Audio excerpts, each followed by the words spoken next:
नमस्कार। एक और क्वेश्चन सॉल्व कर लेते हैं एज से रिलेटेड। At present the ratio of age of Rick and Ondrella is X is to Y. इन्होंने पहले से ही बोल दिया एक्स इज टू वाई, मानने की कुछ जरूरत ही नहीं है।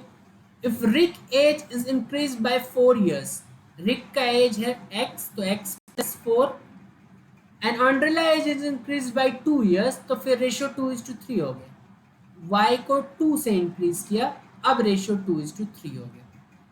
If the sum of their present age is 44, original ratio of their age बताओ। ठीक है, तो अब देखो, इसमें से एक वेरिएबल को एलिमिनेट कर दे।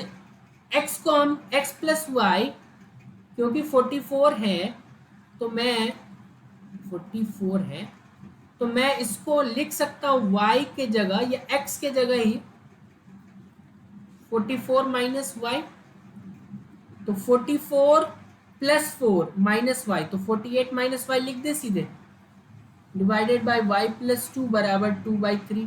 अब आपके और आंसर के बीच केवल कैलकुलेशन है, तो 120 और 24, 144 माइनस 3y बराबर 2y प्लस 4, तो 140 बराबर 5y।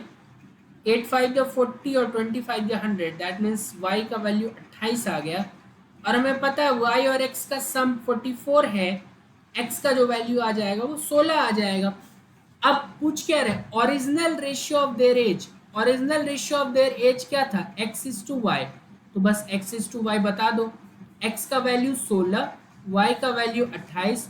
रेशियो को सिंप्लीफाई करें 4 से, 4 4 जा 16, 4 7 जा 28। 4:7 is the original ratio of their as.